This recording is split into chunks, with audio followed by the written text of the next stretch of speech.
جب جاوید صاحب نے ان کو پوچھا کہ اللہ رب العالمین زمین و آسمان کی پیدائش سے پہلے، یونیورس جسے کہتے ہیں نا، کہ اسے پیدا کرنے سے پہلے کیا کر رہے تھے، آپ کا رب کیا کر رہا تھا یہ جب زمین و آسمان کو پیدا نہیں کیا تھا؟ تو کیا جواب دیا انہوں نے، مفتی صاحب نے؟ پہلے تو کہا کہ اگر کوئی دوسرا یہ سوال کرتا تو ہم جواب ہی نہیں دیتے، لیکن آپ بہت رسپیکٹڈ پرسنالٹی ہیں اس لیے آپ کو جواب دے رہے ہیں۔ جواب کیا ہے کہ پہلے بعد ان تمام چیزوں کا تعلق وقت سے ہے۔ جب زمین و آسمان کی پیدائش ہی نہیں ہوئی تھی تو وقت ہی نہیں تھا، زمین و آسمان کی پیدائش کے بعد ہی نہ وقت کا وجود آیا، تو یہ سوال ہی لاجیکل ہے کہ اس سے پہلے اللہ تعالیٰ کیا کر رہے تھے۔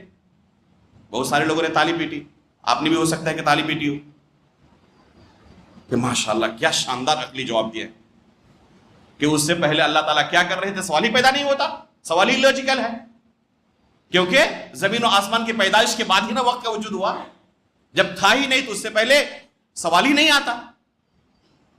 عقلی طور پر گرچہ آپ کو یہ جواب بہت زیادہ اچھا لگا ہو اور آپ بہت زیادہ متاثر ہوئے ہوں، اللہ کے رسول صلی اللہ علیہ وسلم کی حدیث سنیں۔ رسول اللہ صلی اللہ علیہ وسلم کیا فرما رہے ہیں؟ اس سے پہلے اور بعد کا لفظ زمین و آسمان کی پیدائش سے پہلے اللہ رب العالمین کے لیے استعمال کرنا جائز ہے یا نہیں جائز ہے؟ مفتی صاحب نے تو عقلی جواب دیا اور کہا کہ جب زمین و آسمان کی پیدائش ہی نہیں ہوئی تھی، یونیورس موجود ہی نہیں تھا، تو وقت کا سوال ہی نہیں آتا۔ پھر اللہ کے رسول صلی اللہ علیہ وسلم کیا فرماتے ہیں سنیں۔ اللہ کے رسول صلی اللہ علیہ وسلم فرماتے ہیں، صحیح مسلم کے اندر حدیث موجود ہے، کتب اللہ مقادیر الخلائق قبل ان يخلق السماوات والارض ب50,000 سنہ۔ اللہ رب العالمین نے مخلوقات کی تقدیر کو لکھ دیا ہے، کب؟ زمین و آسمان کی پیدائش سے 50,000 سال پہلے۔ اللہ کے رسول تو فرما رہے ہیں کہ زمین و آسمان کی پیدائش ابھی ہوئی نہیں ہے، اور اس سے 50,000 سال پہلے اللہ نے مخلوقات کی تقدیر کو لکھ دیا ہے۔ اور مفتی صاحب کہہ رہے ہیں کہ اس سے پہلے وقت کا وجود ہی نہیں تھا۔ بار بار کہہ رہے ہیں کہ اللہ رب العالمین ٹائم لیس ہے۔ نان فزیکل ریالٹی جو ہے یا میٹا فزیکل، اس کے بارے میں کیا کہہ رہے ہیں کہ وہ ٹائم کا کریٹر ہے، اس کا ٹائم لیس ہونا ضروری ہے کیونکہ وہ ٹائم کا کریٹر ہے۔ میرے بھائی، کیا یہ عقیدہ رکھنا شریعت ہمیں اس کی گنجائش دیتی ہے؟ اللہ کے رسول صلی اللہ علیہ وسلم کیا فرماتے ہیں سنیں، اللہ رب العالمین کے بارے میں، اللہم انت الاول فلیس قبلک شیء، اے اللہ تو اول ہے اور تجھ سے پہلے کچھ نہیں ہے۔ اب جاوید صاحب پوچھ رہے ہیں کہ زمین و آسمان کی پیدائش سے پہلے اللہ تعالیٰ کیا کر رہا تھا، آپ ثابت کریں۔ عقل سے ثابت کر پائیں گے آپ تو عقل کے پیچھے بھاگنے والے ہیں۔ اگر آپ وحی کی رعایت کرتے، جواب آسان تھا، جواب مشکل نہیں تھا۔ جاوید صاحب کا سوال کوئی مشکل سوال نہیں تھا۔ کس کے لیے؟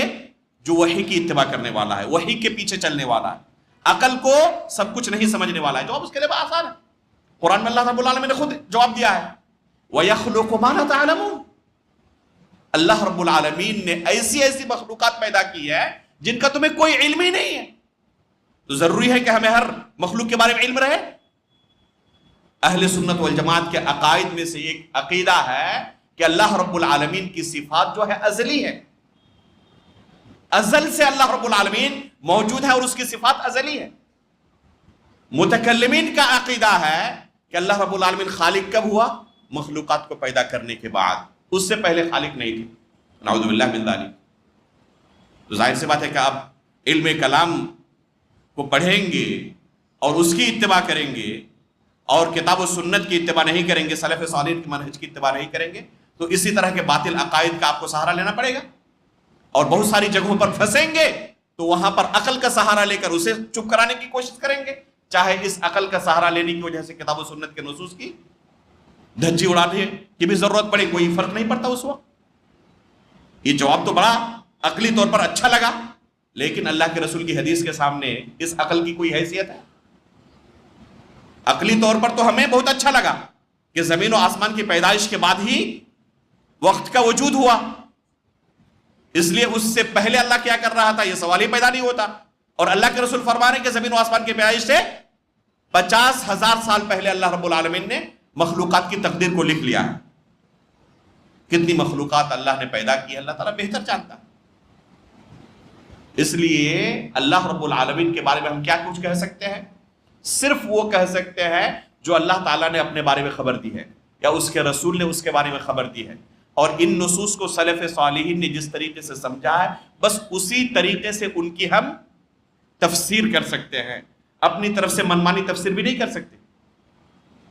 اس لیے میرے بھائیوں یہ دین و ایمان جو ہے نا انتہائی قیمتی متاع ہے ہمارے پاس.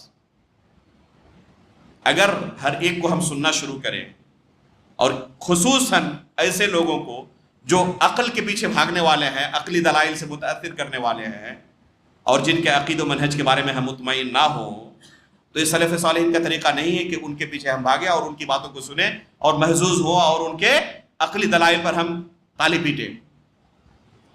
ابھی ہم نے کہا کہ علی رضی اللہ تعالیٰ عنہ جب خلیفہ ہوئے، عثمان غنی رضی اللہ تعالیٰ عنہ کو شہید کیا گیا، تو یہ فتنے کا دور تھا.